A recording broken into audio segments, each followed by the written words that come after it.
از برنامه بریم راجع به موضوع برنامه نظر دیگه دکتر صاحب را هم بگیریم که اونا چی گفتنی دارن در این مورد.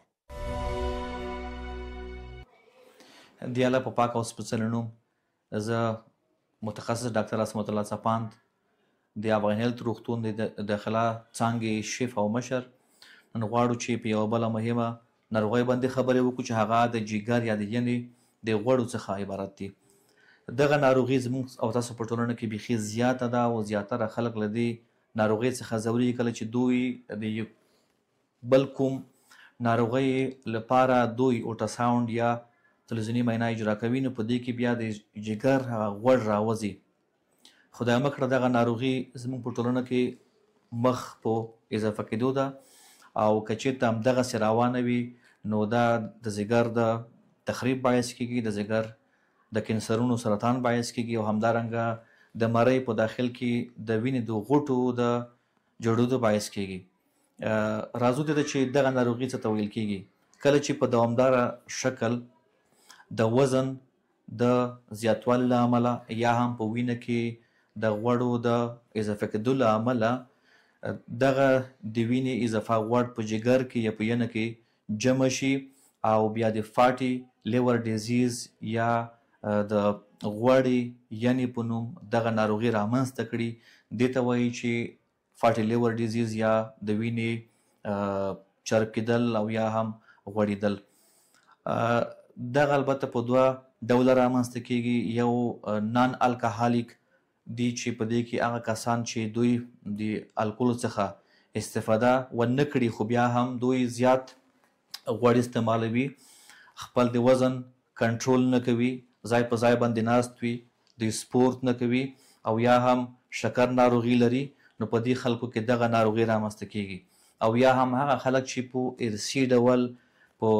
جینیټیکي ډول دوی چاغوالی لري په دې خلکو کې هم دغه ناروغي په نن الکحالیک په غیر الکولیک شکل باندې رامنځته کېږي. دوهم شکل دوهم ټایپ چې دی بیا الکحالیک دی چې اکثره په غربي هیوادونو کې تقریبا 10% پیښې په غربي هیوادونو کې د دې الکحالیک فاټي لیور ډیزیز دی چې د الکول د زیات استعمال له امله د ینې غوړ زیاتیږي، د وینې غوړ هم زیاتیږي او خدای مه کړه د ینې د غوړوالي دغه ناروغي رامنځته کېږي. دغه ناروغي که چېرته همداسې پاتې شي خدای مه کړه بیا د ځیګر د سرطان باعث کېږي، همدارنګه د لیور سیروسیس باعث کېږي چې بیا ځیګر خپله وظیفه د لاسه ورکوي او په فایبرس ټیشو باندې بدلیږي. او دریم دا چې دغه ناروغي که چېرته دوامداره شي، چاغوالی زیات شي، سپورت ونه شي، وزن کنټرول نه شي او د غوښو د خوږو شیانو او همدارنګه د غوړو د خوراک سره احتیاط ونه شي بیا دغه ناروغي زیاتیږي او دغه درې خلته چې ما وښودل رامنځته کوي. سپورت کول، د وزن کنټرول، د شکر کنټرول، د وینې د غوړو کنټرول هغه څه دي چې د دې بدمرغه ناروغۍ په مخنیوي کې مهم رول لوبوي. او درملنه بیا د همغه علت په اساس چې د شکر دوا استعمالیږي، د ینې غوړ کمیږي، د وینې غوړ کمیږي، د وینې د غوړو درملنه چې په هغې سره هم دغه ناروغي موږ راکمولی شو، کنټرولولی شو. خو تر ټولو مهم د رواني فشارونو کنټرول، د الکولو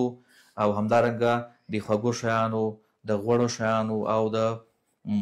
غوښو د خوراک سره احتیاط کول هغه څه دي چې د دې ناروغۍ په مخنیوي کې ډېر مهم رول لوبوي. بله دوستانو ډیره مننه کوم له ډاکټر صاحب محترم نه چې البته د خپرونې موضوع په اړوند خپل نظر موږ او تاسو سره شریک کړ. اوس هم ورسېدو د هیوادوالو د باورونو په اړه، البته دا چې د خپل موضوع په اړوند څه باور لري ورځو د باورونو په لور.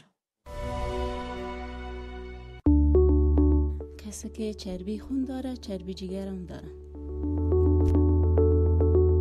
کسی که چربی جگر داره اگر انجیر اختاشته در سرکه بخوره زودتر حالش خوب می شود تا شاید چربی جگرش بخی گم هم شود. بله